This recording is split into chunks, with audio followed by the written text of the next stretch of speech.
es una mente capaz de conocer sus propias limitaciones.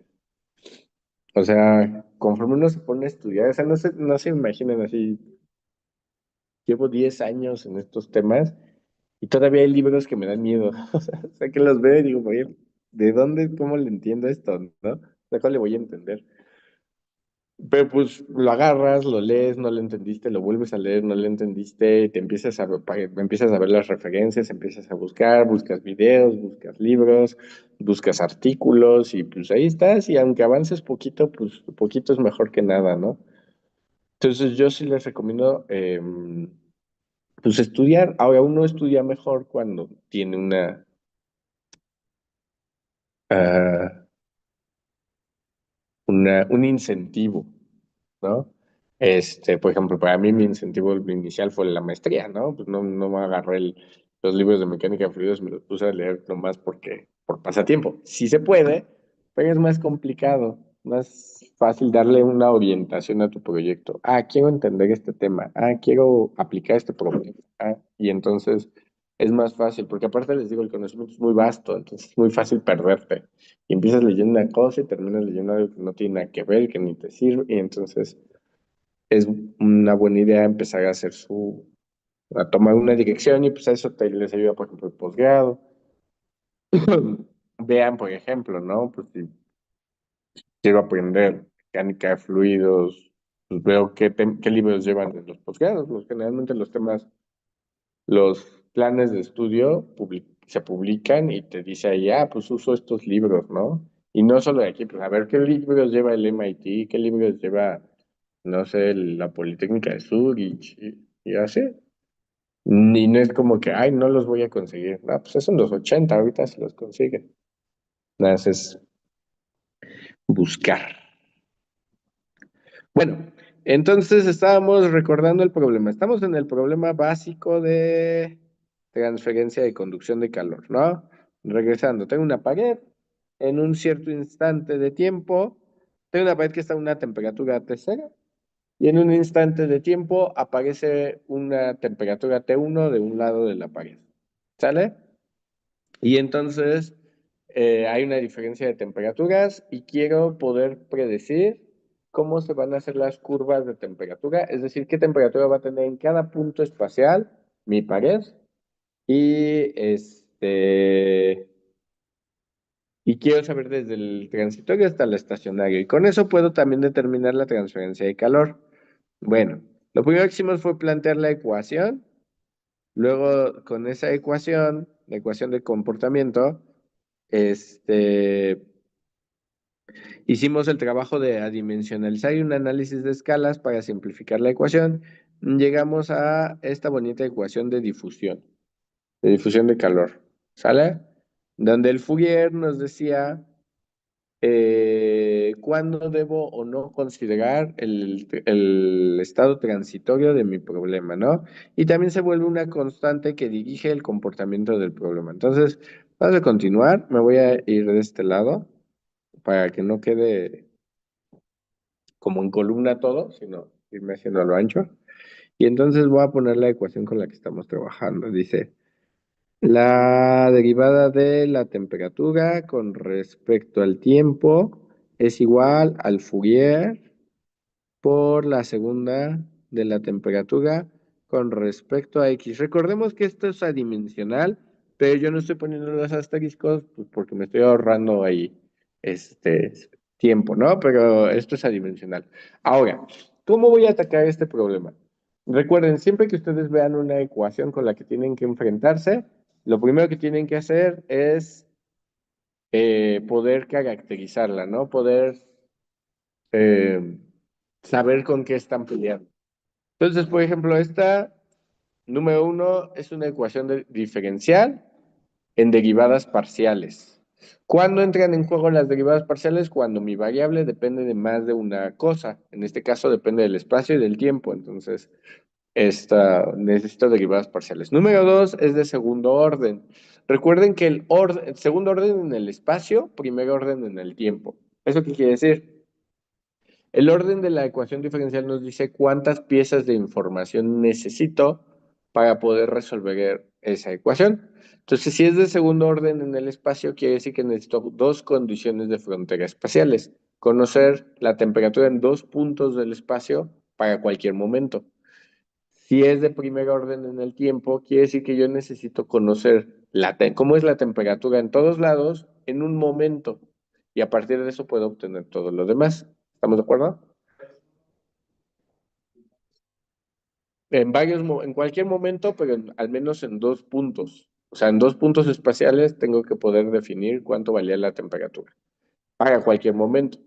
Y en el tiempo quiere decir que necesito al menos un momento en el que yo conozca toda la temperatura. Y a partir de eso ya puedo hacer mis cálculos. Luego, es homogénea, lo cual implica que se simplifica muchas cosas. Y es lineal, lo cual esos dos puntos son muy importantes porque la homogeneidad implica cuando trabajemos nosotros nuestras condiciones de frontera, homogeneidad es más fácil de trabajar, ¿no? Implica menos cálculos. Y que sea lineal implica que es menos delicada la ecuación en cuanto a las condiciones de frontera y las condiciones iniciales. Es decir, lo que vamos a obtener cuando yo resuelva la ecuación es una familia de curvas y con las condiciones de frontera vamos a elegir cuál de todas esas curvas es la adecuada. Mientras que si fuera no lineal, cada curva depende de sus condiciones. Entonces, cada curva es diferente. ¿Sale? Entonces, bueno, ¿cómo resolvemos esto? El primer problema, pues, es por dónde arrancas, ¿no? Vamos a aplicar, aquí cuando tienen una ecuación diferencial de esta naturaleza, un buen método es aplicar el método de separación de variables. Ajá. Entonces vamos a aplicar. Ay, güey. Ay, ¿por qué se escribe así? Espérenme. Ahí está. Entonces le voy a poner aquí, aplicando separación de variables.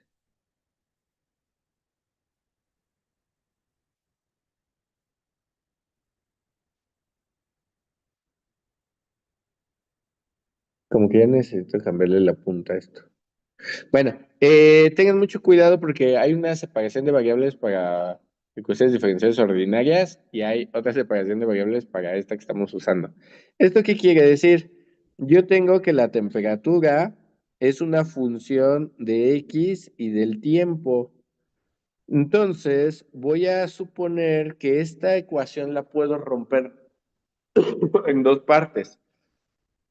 Aquí puedo decir que hay una función que depende solo de X y una función que depende solo del tiempo y cuando las multiplico obtengo la temperatura. ¿Sale? Normalmente se hace la separación de variables así, pero nosotros vamos a añadir un término extra, un término que solo depende del tiempo. ¿Por qué tenemos ese término extra? La separación de variables clásica solo dices, pues tu resultado o tu función que representa la temperatura es la multiplicación de dos cosas, una que depende de x, otra que depende de t. Y eso junto me da una función que depende de x y t. Pero el detalle es que cuando tenemos el tiempo, nosotros tenemos dos estados generalmente de comportamiento, lo que llamamos el estado estacionario y lo que llamamos el estado transitorio. Si me siguen con esa idea, ¿qué implica el transitorio?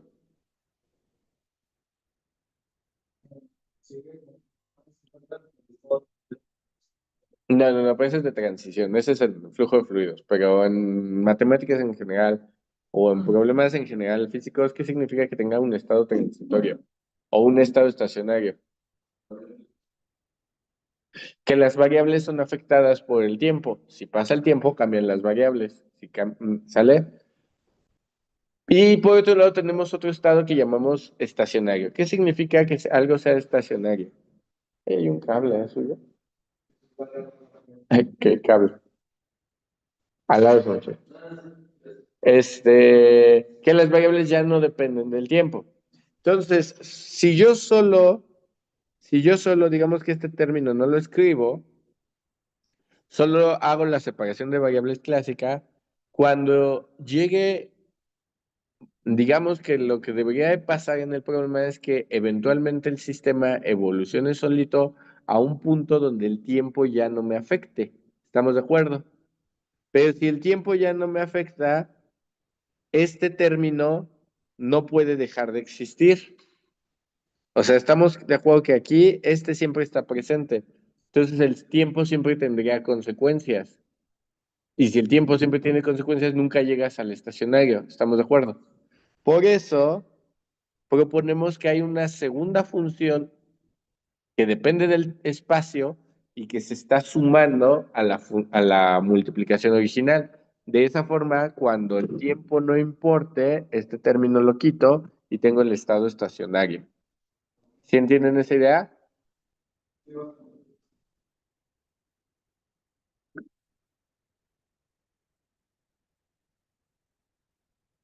Lo que estamos diciendo es decir, tengo un estado estacionario, perdón, un estado transitorio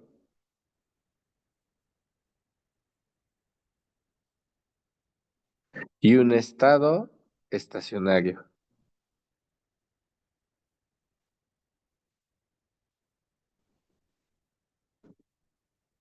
Si el tiempo es muy largo, ¿yo qué esperaría? Para tiempos muy largos, este término se hace cero, toda esa parte se pierde, pero el estacionario ahí está, la función no desaparece. ¿Estamos? Y viceversa, cuando el tiempo son cortos, esa función Q debe estar ahí y debe estar trabajando. ¿Sale? Entonces, eso nos da una intuición. El término transitorio se tiene que perder en tiempos largos o hacerse muy chiquito, muy, muy chiquito. ¿Sale? No sé qué forma tenga ese resultado, pero sí sé que a tiempos largos debe dejar de tener peso el tiempo. Eso quiere decir que el término transitorio a tiempos largos se debe de perder de alguna manera. Y eso lo dicta la física. ¿Estamos? Por eso es importante entender cómo va la física siempre. Bueno, entonces si esto se cumple, yo puedo introducir estas ideas en mi ecuación y me queda que la parcial con respecto del tiempo ya no es de t, ahora es de p por q más r, y esto es igual al Fourier de la parcial con respecto de x, segunda derivada de P por Q más R. ¿Estamos de acuerdo? Sí. Solo hice un cambio de variable. Básicamente es un cambio de variable. Ahora, en esta nueva ecuación, yo sé que R solo depende de X y P solo depende de X, pero Q sí depende del tiempo. ¿Estamos de acuerdo? Entonces, en la derivada temporal, P sale como una constante porque es una derivada parcial. Entonces, al ser parcial, todo lo que no dependa del tiempo se considera constante. ¿Estamos de acuerdo? La P y la Q son funciones que no conocemos, pero que en algún momento vamos a conocer y que esas funciones nos permiten formar la forma completa, son partes de la forma completa de la temperatura. Piensen que la temperatura es el Megazord y los otros son los elementos los robots chiquitos que se van a ensamblar para hacer el Megazord, ¿no? Entonces, piensen que es esa idea. Ahora, como están en parciales, la P, al depender solo de X, no es afectada por el tiempo, puede salir en términos de una constante. La Q se queda dentro de la derivada porque sabemos que Q, sea lo que sea, depende del tiempo. Y la R también es una constante porque esa no está multiplicando a nada, entonces esa se pierde en la derivada. Del otro lado me queda el Fourier. La Q depende del tiempo, pero no de X. Entonces debe salir como una constante. Ajá, la segunda derivada de P con respecto de X más la segunda derivada de R con respecto de X. ¿Estamos de acuerdo? Y luego, De aquí, eh, si se fijan, tengo como ahí un medio un desorden. Voy a agrupar. Ah, bueno, aquí me faltó el Fourier, ¿no? El Fourier. Voy a ordenar mi ecuación. Entonces me queda P parcial de. Quiero hacer una observación importante. Menos Fourier por Q, segunda derivada de P con respecto de X. Fourier por segunda derivada de R con respecto de X. Ok, tengo esta diferencia de ecuaciones. ¿Por qué la escribí así? Del lado izquierdo tengo todo lo que es transitorio. Del lado derecho está lo estacionario, lo permanente. ¿Estamos de acuerdo? Ok, pero están igualados. Nosotros sabemos que en algún momento el transitorio se tiene que perder. ¿Estamos de acuerdo? Sabemos que el transitorio, si el tiempo es muy largo, aquí lo puedo decir, lo puedo poner. Si t tiende a infinito, entonces P por Q tiene que tender a ser cero, porque eso es transitorio. El transitorio se pierde en los tiempos largos. ¿Estamos de acuerdo? Entonces, ¿qué implica? Que en algún momento, todo lo que está a la izquierda de la ecuación tiene que ser cero. Pero lo que está a la derecha de la ecuación nunca varía con el tiempo. Entonces, en consecuencia, para que esta igualdad se cumpla, se necesita que Fourier,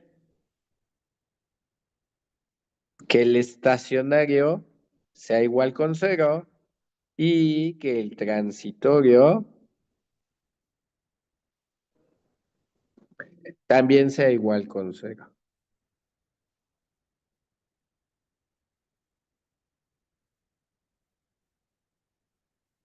Ahí está. Se necesita que esto se cumpla. P y Q en algún momento van a ser cero, pero la ecuación no puede variar. La ecuación es una, pero esa ecuación se tiene que cumplir en todos los casos.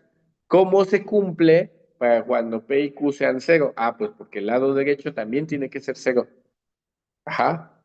Si estamos, entonces me quedan dos ecuaciones igualadas a cero y pues como las dos son iguales a cero, se pueden igualar entre sí. ¿Sí? Como esas dos son igualadas a cero, se pueden igualar entre sí, y como se pueden igualar entre sí, puedo recuperar la de arriba, y como puedo recuperar la de arriba, puedo irme hacia arriba, no puedo regresar. Exactamente. ¿Estamos de acuerdo? Y esto es necesario porque para tiempos largos P y Q tienen que ser cero. O P por Q tiene que ser cero. O muy cercano a cero. Tiene que tender a ser cero. ¿Estamos de acuerdo? ¿Me van siguiendo? Y entonces me queda un sistema con dos ecuaciones. Tengo un sistema de dos ecuaciones diferenciales. Pero la parte chida es que para la ecuación de la izquierda ya no son derivadas parciales, son derivadas ordinarias. Porque R solo depende de X. Sale ya no depende de T. Y para el otro lado también estas ya son derivadas ordinarias. ¿Qué gané con todo esto? Ahora tengo un sistema de ecuaciones, de dos ecuaciones, pero ya no son parciales, ya son ecuaciones ordinarias. Estamos de diferenciales ordinarias. ¿Estamos de acuerdo hasta ahí? Ya son más fáciles de trabajar, mucho más fáciles de trabajar. Ajá. No, y porque ya aquí R solo depende de X, entonces si ya no depende de nada más, ya no usas parciales, ya usas derivadas ordinarias. Q solo depende de T y P solo depende de X, entonces ya no hace falta que utilice parciales. ¿Estamos de acuerdo? Tengo que resolver ambas ecuaciones. Si el problema fuera en estado estacionario desde el principio, solo tendría que resolver la de acá. Esa ecuación me dice cómo es el estado estacionario. Estacionario. ¿Sale? Si solo fuera estacionario, pues solo me peleo con esa. ¿Me van siguiendo? Ok, desgraciadamente no lo es. Pero vamos a ver cómo se soluciona esa. Ah, bueno. Vamos a trabajar primero esa porque es la más fácil de las dos. Entonces sabemos que el Fourier por la segunda derivada de R con respecto de X es igual con cero. Ahí tiene una multiplicación. ¿Estamos de acuerdo? Para que una multiplicación me dé cero, o el primer término es cero o el segundo término es cero. ¿Estamos de acuerdo? ¿El Fourier puede ser cero?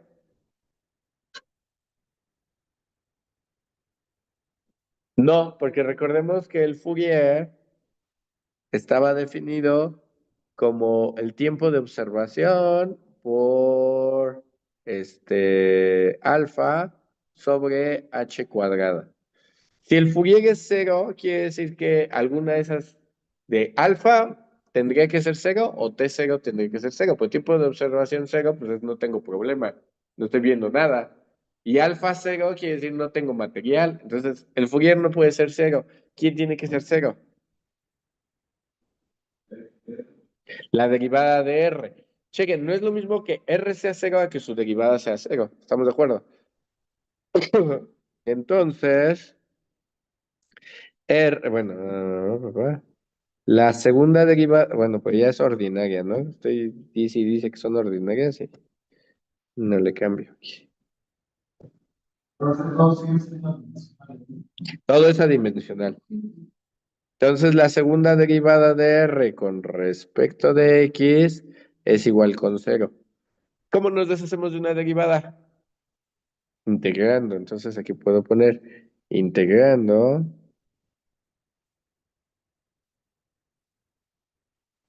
con respecto a, pendejo, X. Y entonces desaparece una de las derivadas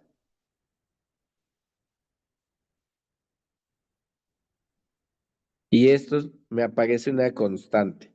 ¿Estamos de acuerdo? ¿Sí? Una C0. Porque si integraste, aparece una constante de integración. ¿Cuánto vale? ¿Quién sabe? Esa C0 solo depende de X. ¿Sale? No depende del tiempo. Luego, volvemos a integrar. Integrando.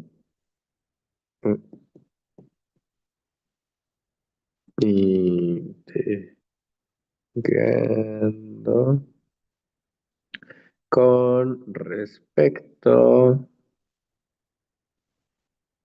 a X. Y entonces, ¿qué me queda? Se desaparece la derivada. Si integro C0 con respecto de X, pues me aparece la X más C1. ¿Estamos de acuerdo? Y nos queda una función lineal, lo cual es muy interesante porque el comportamiento, bueno, ya que ustedes resuelven el problema, van a ver que el comportamiento de la temperatura sí es lineal dentro de la pared. ¿Vale? Ahora, yo necesito dos condiciones de frontera. Tengo que saber la temperatura en esa pared en cualquier momento, en dos puntos. No en toda la pared, solo en dos puntos. Entonces, recordando, tengo así, de un lado tengo T0, del otro lado tengo T1, ¿no? Sabemos que T0 es, ay, perdón, más pequeña que T1. ¿Estamos? Y hacia acá está el eje X. Entonces aquí X vale 0, aquí X vale 1, porque quedamos que estaba dimensional y va de 0 a 1. ¿Estamos de acuerdo? ¿Sí? Y mi temperatura adimensional, bueno, lo voy a escribir tantito. Esto es igual, entonces mi temperatura adimensional de este lado vale 1 y aquí mi temperatura,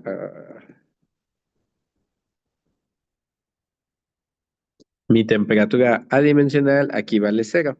¿Estamos de acuerdo? En estado estacionario, que lo puedo poner en estado estacionario, ¿Qué es lo que estamos haciendo? ¿Verdad? Estamos resolviendo el estado estacionario. T es igual a R. O bueno, T adimensional. Para que, claro. Ajá. Entonces, tengo mis condiciones de frontera. Si X es igual con cero, entonces R es igual con cero.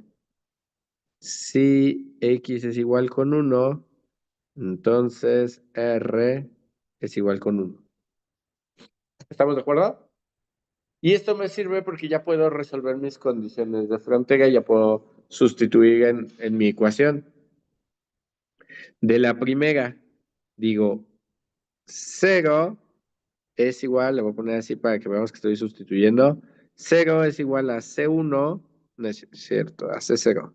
C0 por cero más C1. ¿Estamos de acuerdo? X vale cero, le pongo cero, R vale cero, pues ahí está. Y ahí se ve que pues de aquí se deduce que C1 debe ser igual con cero. Para el segundo caso dice 1 es igual a C0 por uno. ¿Estamos de acuerdo? Entonces, C0 es igual a uno. ¿Estamos? Entonces, mi función R, que es la temperatura en estado estacionario, debe de ser igual a X. Es una función lineal. C0 vale 1, C1 vale 0, nada, nos queda X. Ahora, para que le den un poquito más de sentido físico, R quedamos que es la temperatura adimensional, ¿no? En estado estacionario, ¿sí? Y esta es X adimensional, en estado estacionario. Pero recordemos que T adimensional es igual a T menos T0 sobre T1 menos T0. Y X adimensional es igual a X sobre H. Entonces puedo sustituir esto, así las definimos, ¿no? Cuando usamos el cambio de variable para dimensionalizar. Entonces, ¿qué me queda? T menos T0 sobre T1 menos T0 es igual a X sobre H. De ahí despejo, la temperatura debe de ser igual a T1 menos T0 por X sobre H más T0. Pa. Esta es la pendiente y esta es B. Y la ecuación tiene una forma de Y es igual a mx más b. Es una ecuación lineal. Entonces, cuando yo haga el gráfico, si yo grafico esa cosa, voy a tener algo así.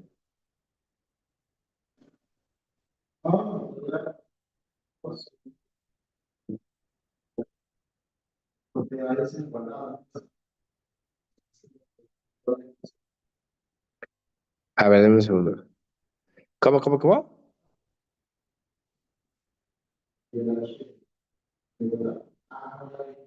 Está del lado derecho. ¿Estamos? Y este es el gráfico del estado estacionario.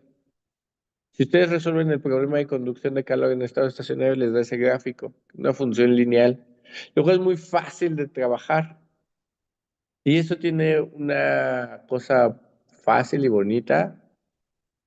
Esa ecuación de arriba, pues ya es nuestra solución en estado estacionario. O sea, esta es nada más para el estado estacionario. Pero eso quiere decir que puedo utilizar cualquier fenómeno lineal como analogía de mi fenómeno, como la resistencia eléctrica. Recuerden que el voltaje es corriente por resistencia por corriente, ¿no? Entonces puedo hacer un análogo entre la conducción de calor y la conducción eléctrica y resolver mis problemas de conducción de calor con resistencias eléctricas, simulando que son resistencias. Y por eso cuando ve transferencia de calor ven un tema que le dicen resistencias térmicas. Sí, porque se puede usar. Lo cual está muy bonito para estado estacionario, ¿no? Pero falta el estado transitorio del problema. ¿Me van siguiendo? Ok. Ahora, entonces ya resolvimos uno de nuestros problemas. Ya estamos felices hasta ahí. Pero viene el otro, el recio. Ok. Ahora, tenemos por otro lado la ecuación, este, que dice bueno, pam, pam. Dice P por la derivada, bueno, aquí ya es ordinaria, derivada de Q con respecto del tiempo debe ser igual a menos el Fourier por Q de segunda de P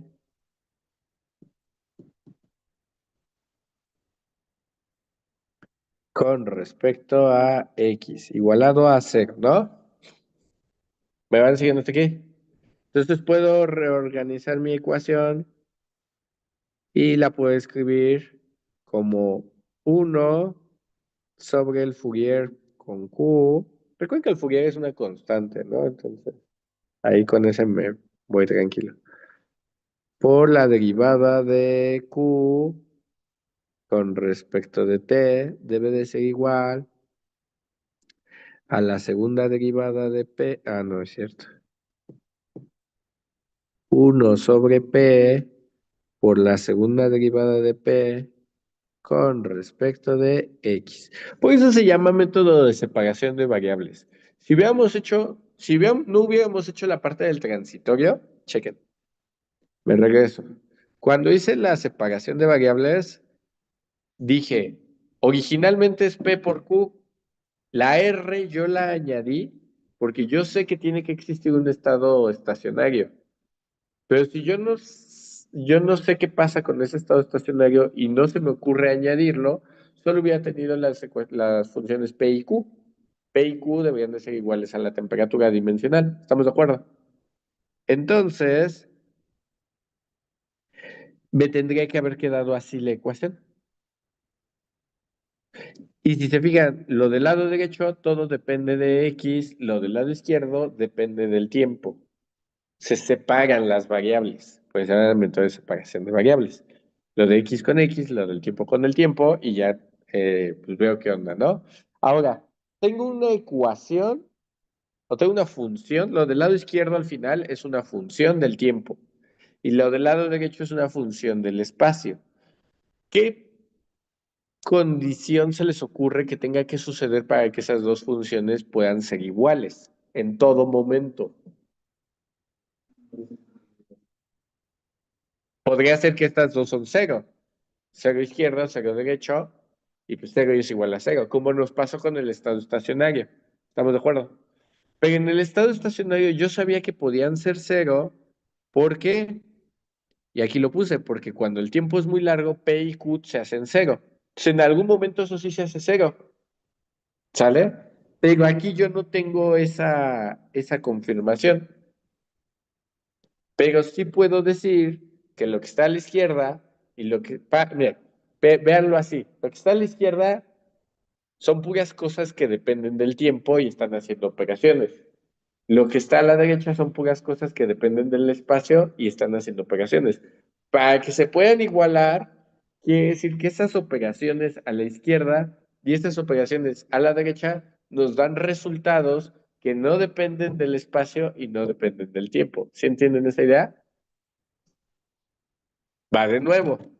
Lo que está a la izquierda, acuérdense que Q depende del tiempo. El Fourier ahorita no se preocupen demasiado por el Fourier. Vean que lo que está a la izquierda, Q depende del tiempo, pero Q está haciendo operaciones consigo misma. ¿Estamos? Y lo que está a la derecha, P depende del espacio, pero no está nada más la P, está la P haciendo operaciones.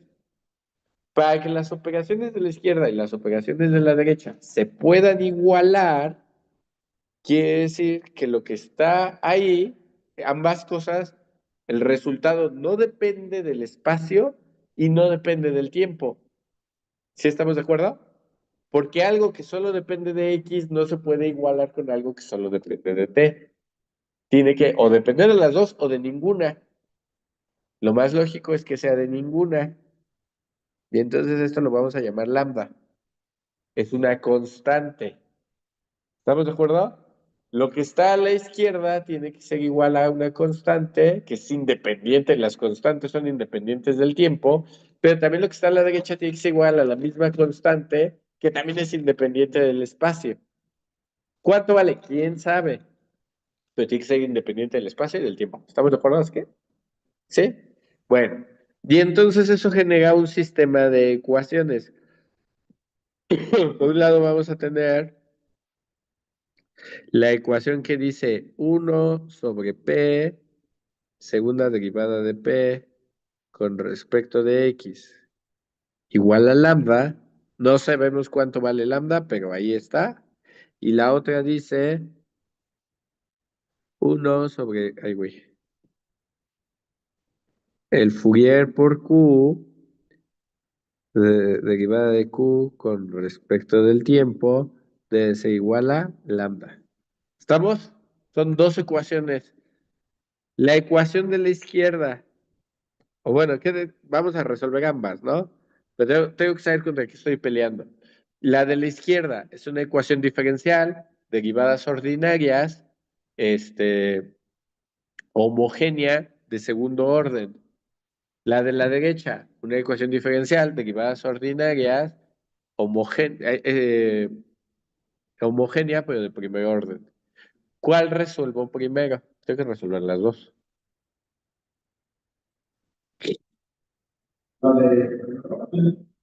Vamos a resolver la de primer orden. Entonces, me pre- tomando primero la de primer orden. Entonces dice dq, ajá, con respecto del tiempo debe de ser igual a lambda por el Fourier por Q. Ay, güey, por Q, ¿no? Estoy así. Ok. Q depende del tiempo, ¿no? A ver,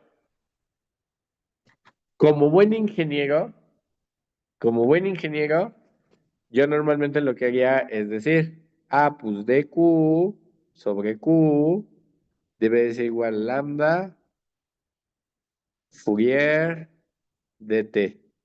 Agarrar los diferenciales como si fueran pinches fracciones y ya resuelvo, ¿no? Así seguramente así lo vieron en su clase de ecuaciones diferenciales, ¿no? Y ya de ahí resuelvo. ¿Sí? Integro del lado derecho, integro del lado izquierdo y ya me da el resultado. Pero pues yo soy un cerdo decente, no soy un puerco. Entonces les voy a explicar por qué eso es válido. Q depende de el tiempo. Entonces el cambio de Q está dado como el cambio de Q con respecto al tiempo por el cambio del tiempo. Regla de la cadena. ¿Sí estamos? De ahí entonces, ajá, de aquí entonces yo puedo decir, sin que sean fracciones, sin que sean fracciones, yo puedo decir, entonces lo que está arriba, este, pues es este. ¿Estamos? Puedo multiplicar ambos lados de la ecuación y entonces ¿qué me queda? dq por dt por dt es igual a lambda por Fourier por q por dt. Y pues esto, ¿no? Entonces me queda dq debe ser igual a lambda Fourier q dt. Y entonces dq, ay, güey.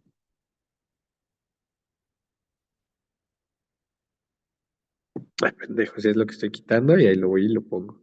Ahí está. Lambda Fourier dt. ¿Sale? Ok. Somos unos cerdos decentes, no somos puercos. Entonces, Lo que normalmente ustedes hubieran hecho como así de tomo el diferencial, lo paso del otro lado, está dividiendo, pasa multiplicando, en realidad tiene una justificación. El cambio de Q es el cambio de Q con respecto al tiempo y luego el cambio de cómo cambia el tiempo, por regla de la cadena, la que está ahí escrito. Entonces multiplico ambos lados por el cambio de tiempo, eso le da la estructura que me permite obtener nada de Q y del lado derecho pues se queda el de T. ¿Estamos? Y ahora sí, integramos. Ahora ya saben por qué sí se vale que pasen las diferencias con fracciones. No lo son, pero sí hay una justificación.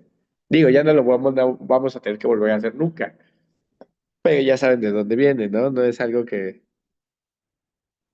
inte-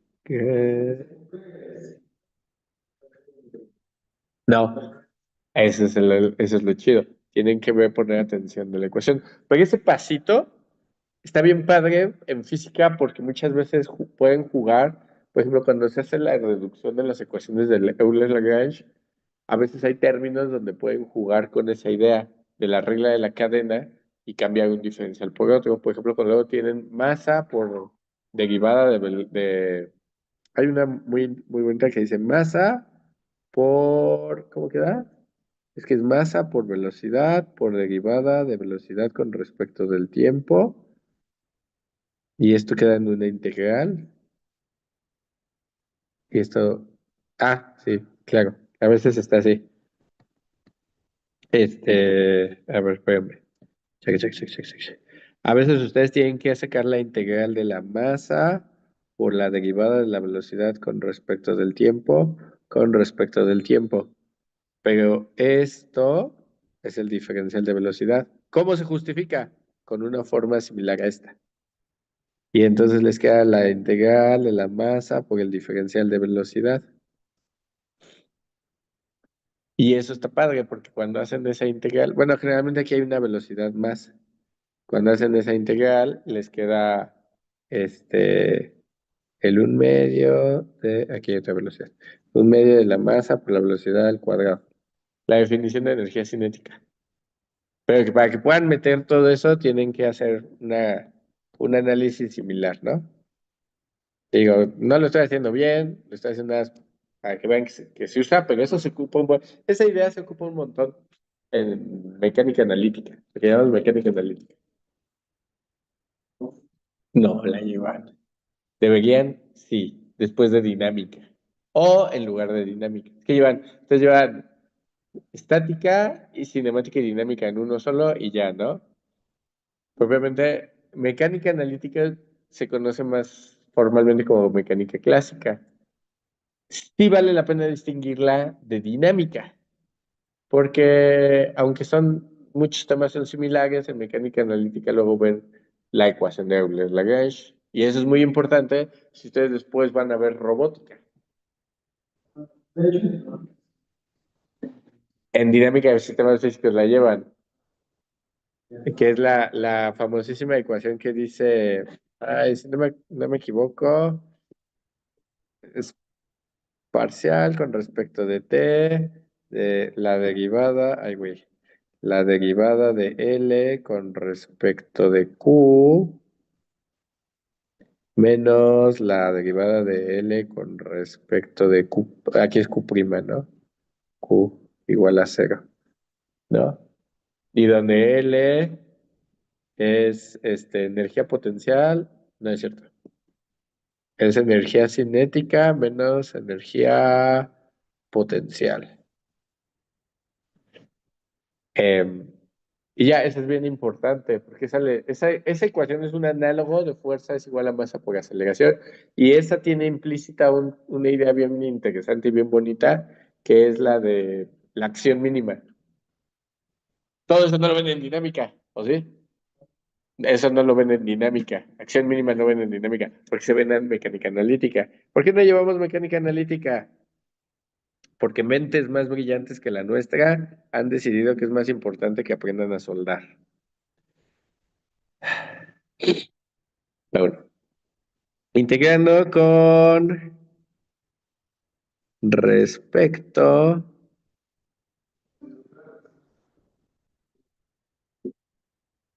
eh, Integrando, ¿no? Ni siquiera con respecto a nada, integrando. Ay, güey, este sí se va.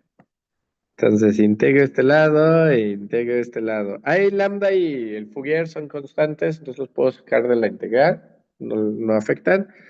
A ver, ¿cuánto sería la integral del lado izquierdo? La integral de 1/x. ¿Cómo? El logaritmo natural. Entonces me queda logaritmo natural de q igual a lambda Fourier t. ¿Estamos? Más una constante de integración.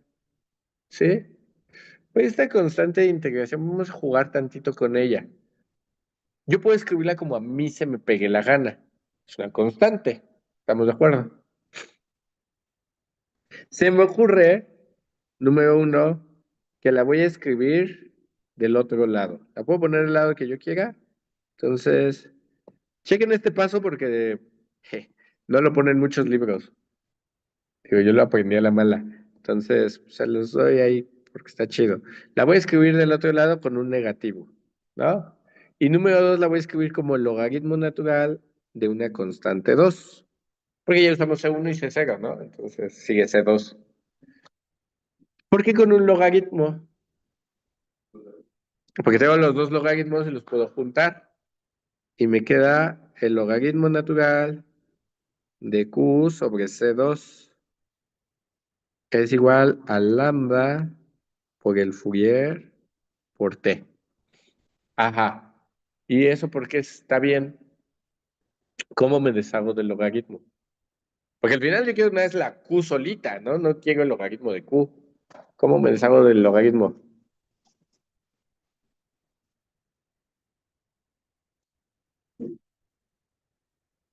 Y no cualquier logaritmo, el logaritmo natural.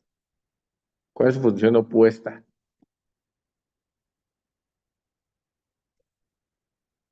La exponencial. Fíjense, esta es una exponencial. Y entonces me queda Q sobre C2 es igual a la exponencial de lambda Fourier T. ¿Estamos? Y de aquí me queda Q, ya me quedó la Q solita. C2 lambda Fourier T. Si ustedes ven los libros, generalmente brincan de aquí a acá. ¿Cómo llegó? ¿Quién sabe? Y generalmente les dicen, tan fácil como se puede ver. Y tú dices, ay, pues el logaritmo de una constante es otra constante, ¿no?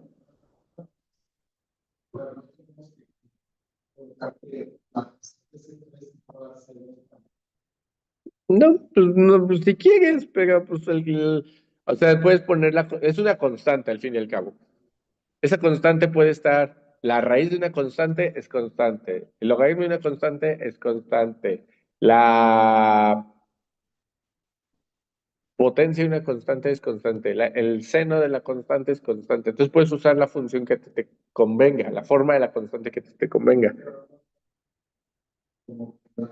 O sea, como decir por ejemplo, o sea, su pregunta es decir, debo poner C2 es igual al logaritmo natural de C3 y meterlo aquí.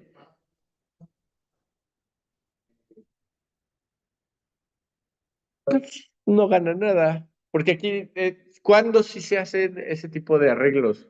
Cuando sí necesitas hacer distinción entre las dos constantes porque las vas a usar. Pero pues aquí un poco no la voy a usar, entonces. Por eso muchos libros se saltan y te dicen, te dan directo ya con la forma exponencial. Pero bueno, igual lo podían haber sacado con transformada de Laplace y demás, y da lo mismo. Ahora, aquí tenemos que hacer un análisis interesante, un análisis importante de tipo físico. Tengo, el tiempo siempre avanza y mi temperatura sé que es P por Q. ¿Estamos de acuerdo? Ignoremos tantito P, porque P solo depende del espacio. Concentrémonos en Q. Me dice que es una función exponencial. Eso quiere decir que en cero, cuando el tiempo es cero, esa parte se hace uno. Toda la exponencial de cero se hace uno. ¿Estamos? Entonces en C0 nada más voy a usar aquí el punto C2. ¿Y cómo es la gráfica de una exponencial? Así. Va creciendo, ¿no? ¿Eso qué implica en términos de temperatura?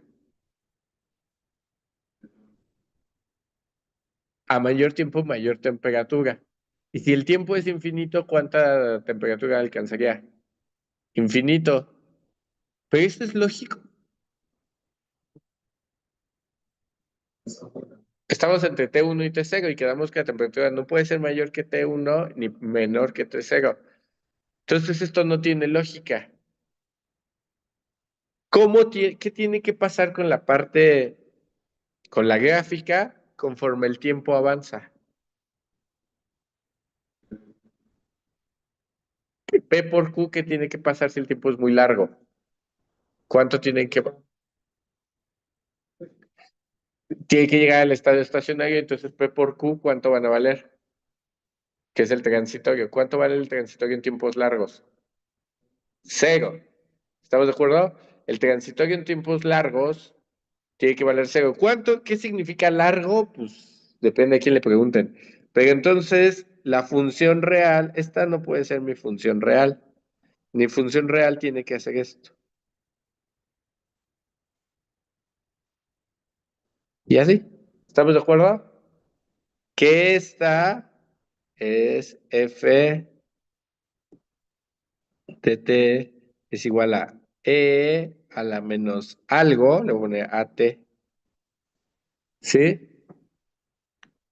Es decir, lo que multiplica a la t en la función exponencial tiene que ser negativo a fuerza. Lambda tiene que ser negativa. No sabemos qué es, solo sabemos que es una constante y que esa constante tiene que ser negativa a huevo. Porque si esa constante es positiva, la temperatura dentro de la pared en un tiempo muy largo puede ser mayor que que la temperatura más alta, lo cual físicamente no tiene sentido. Por lo tanto, lambda tiene que ser siempre negativa. ¿Cómo hago un número que siempre sea negativo? Ah, pues menos. Le voy a poner omega porque hay una razón futura, pero voy a poner así omega cuadrada. Así no sé cuánto vale omega, pero valga lo que valga, al cuadrado se hace positivo con el negativo, pues ya se hizo negativo. Y siempre voy a garantizar un negativo. ¿Sí? Chequen, aquí es donde la física nos ayuda. Matemáticamente lo que habíamos puesto arriba está bien, pero la física te dice, no, a ver, espérate. Tú necesariamente ese término se tiene que perder en un tiempo muy largo, no incrementar. Por lo tanto, tienes que usar una función exponencial negativa.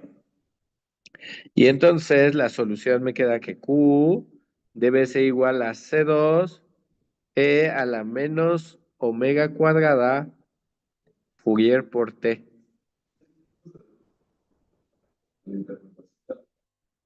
Pues la interpretación física. Sí, las matemáticas no te lo dicen. O sea, matemáticamente lo válido es lo que está arriba. Ambos son válidos, matemáticamente ambos son válidos. Pero tú no tienes que pensar, bueno, ¿qué pasa si el tiempo es muy largo? ¿Sí queda claro? Esa es la parte del modelado, que es la parte chida, o sea, esa es la parte interesante. Es lo que los debe de emocionar. Si eso no los emociona, yo no sé qué tienen en el corazón. Pero bueno, este, la constante 2 no la podemos resolver aún, porque aquí tenemos un problema. Hay dos constantes desconocidas, C2 y omega. No sabemos cuánto valen. Eh, Vamos a esperar para tener toda la función P por Q, que es la del estado transitorio, y entonces todo junto ya lo podemos trabajar. ¿Vale? Pero ahorita vamos a esperarnos. Ay, güey. Ahora, por otro lado, tenemos la función que dice 1 sobre P por la segunda derivada de P con respecto de X es igual a lambda. ¿Qué hora tienen? ¿15 para las 11? Ok. Bueno, nada más le doy la forma y ya. Entonces, esto se convirtió en la segunda derivada de P con respecto de X. Debe de ser igual a, bueno, le voy a poner ya, más P más, oh, que la fregada, qué feo quedó. Más omega cuadrada por P igual con 0, ¿no? La P pasa del otro lado, la lambda vale menos omega cuadrada, lo paso del otro lado y ya me queda más omega cuadrada. Esta es la ecuación que vamos a resolver. ¿Qué características tiene? Es una ecuación diferencial ordinaria, segundo orden, homogénea, lineal y con coeficientes constantes. ¿Se acuerdan que les dije que investigaran cómo se resuelven esas cosas en el SIL? Ah, bueno, pues ahí investiguen, porque la siguiente sesión la vamos a resolver. En realidad es muy sencillo, ¿sale? Pero bueno, vamos a pagarle hasta aquí. La siguiente sesión la resolvemos. Se resuelve muy fácil, pero lo que sigue ya no es lo difícil. Resolver las constantes va a estar perro. Entonces, por favor, la siguiente, por favor, lleguen temprano, ¿vale?